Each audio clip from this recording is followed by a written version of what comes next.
lagi slow, saya bawa anak-anak untuk main ke sini. Nah, 8 tahun anak saya beginiin. Jadi ketika dia ketemu orang asing, ketemu orang bule gitu.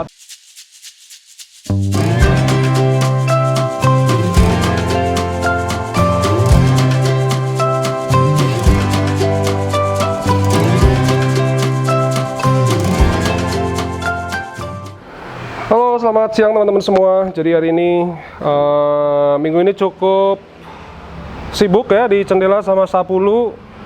Kemarin kita habis kirim 200 botol kopi botolan. Jadi kayak kita punya namanya Chill Latte, ada rasa tiramisu sama karamel. Pelantikan salah satu profesor di UGM. Terus habis itu kita masih kerja karena ada rombongan 21 orang. Rumah saya nggak cukup, jadi saya harus split di sini sama di tempat guest house tetangga. Mereka yang besok itu adalah pensiunan dari Bank Indonesia. Jadi ya, mereka mau goes ke Kulon Progo. Kalau teman-teman ke Kulon Progo, ke Nanggulan, nanti boleh mampir ke namanya Geblek Pari, itu rumah makannya teman saya juga. Jadi sekarang Nina lagi beres-beres di dalam. Jadi ini kalau beres-beres, ini sampah.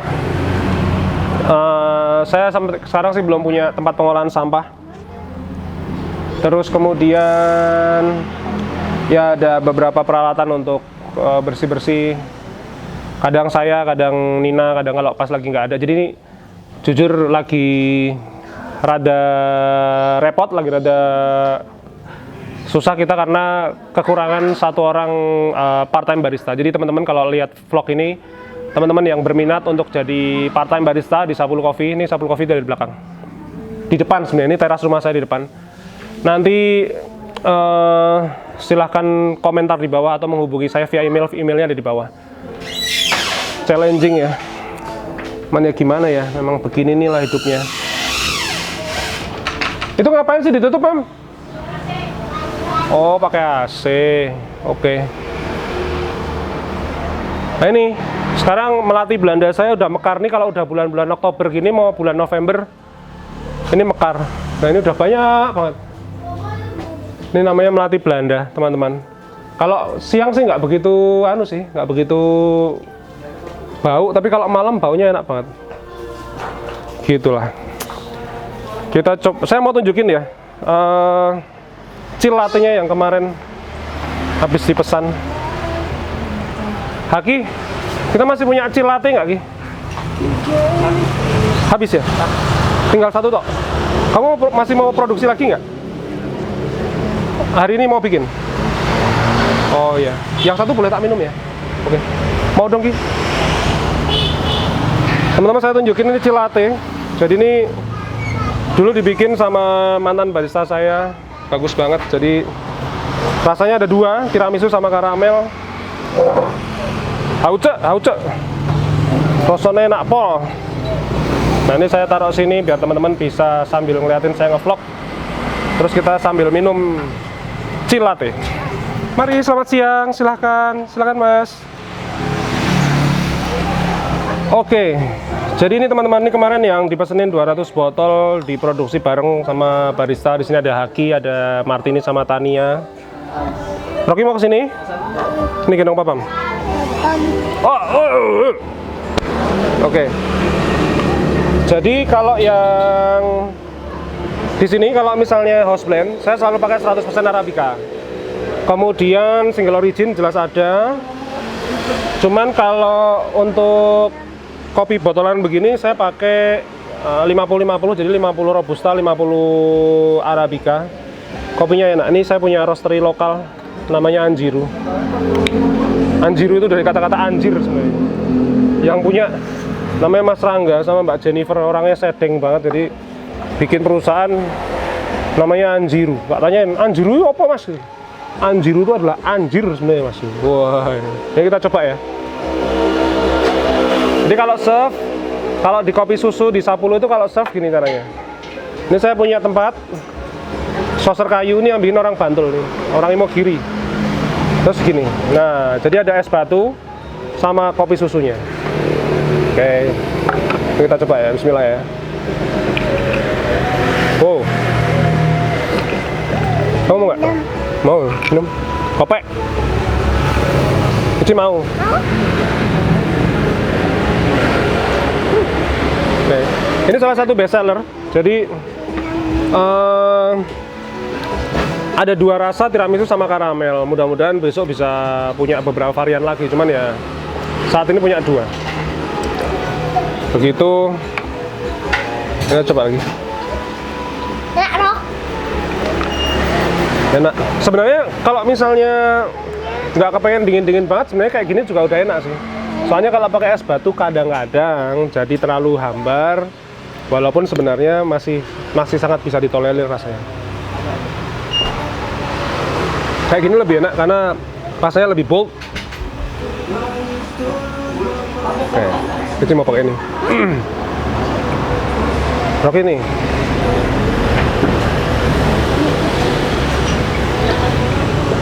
Ya ini sekedar tips ya. Kalau misalnya kopi susu gini udah jelas manis. Cuman kalau teman-teman baru pertama kali pengen menikmati kopi, saya menyarankan teman-teman juga mulai open mind. Jadi kopi itu sebaiknya dinikmati tanpa gula. Kenapa begitu? Karena gula itu sebenarnya merusak semua tatanan kopinya. Nah kalau kopinya udah robusta ditambah gula, nanti jadinya asam itu nanti perutnya teman-teman jadi sakit. Nah itulah sebabnya. Tapi kalau teman-teman minum kopinya tanpa gula, terutama kopi-kopi yang Arabica, 100% Arabica atau bahkan single origin, itu insya Allah kopi perutnya aman. Karena si Nina istri saya itu juga nggak suka kopi, tapi karena pada waktu itu Richie jauhin, nggak boleh ada dekat barang di situ. Kemudian saya cobain single origin, waktu itu saya ambil dari Flores, Bajawa, saya ambil dari Gayo, Beans Gayo Top. Terus ada dari Ranca Bali. Enak banget, teman-teman bisa, anak saya aja saya cobain, jadi juga nggak apa-apa gitu. Jadi sebenarnya kenapa orang minum kopi itu bilang mules, karena biasanya dia tidak paham bahwa sebaiknya pakai yang Arabica. Apa itu? Aku bisa gambar lalat. Bisa gambar tikus. Hah? Gambar kotak tikus. Ini sebagai tips, kalau teman-teman nanti mendesain sebuah rumah, ada stepping stone di sini yang menurut saya adalah salah satu sumber kecelakaan di rumah saya. Baik saya, tamu saya, maupun anak-anak saya, ini semua kecemplung. Jadi kalau nanti teman-teman mau bikin stepping stone, secara arsitektural memang kalau kita step gitu, di tengah-tengahnya ada lubangnya bagus, secara struktural bagus. Tapi secara operasional akan lebih baik ketika lubangnya itu ada di pinggir kanan kiri. Karena saya di Airbnb harus ngomong bahwa rumah saya tidak senior dan infant friendly. Jadinya ya nek kecemplung ya kecemplung, teles ya teles gitu aja. Oke, gambar. Nah ini kalau lagi slow, saya bawa anak-anak untuk main ke sini. Nah 8 tahun anak saya beginiin. Jadi ketika dia ketemu orang asing, ketemu orang bule gitu, ataupun orang Indonesia yang dari luar kota gitu, dia nggak takut. Karena kadang-kadang ada orang yang anaknya tiba-tiba takut ketemu orang asing. Nah saya membiasakan mereka untuk ketemu. Jadi kadang-kadang ketemu itu tiba-tiba, "Hi, good morning," gitu dia bilang kayak gitu ya. Oke lah, apa-apa. Kayak gitu. Kamu kabar apa sih bang? Tapi pelan-pelan loh. Tadi malam kecemplung toh. Mana masih sakit nggak kakinya? Enggak. Ini? Udah dikasih minol sama Mami. Coba lihat. Iya tadi malam mbak. Jadi lari-lari, brok gitu, kecemplung gitu. Ini kemarin 2 tahun apa ya? Sampai keblebek, ketenggelam di sini. Jadi nyemplung tapi kepalanya di luar gitu. Untungnya masih bisa nih ya.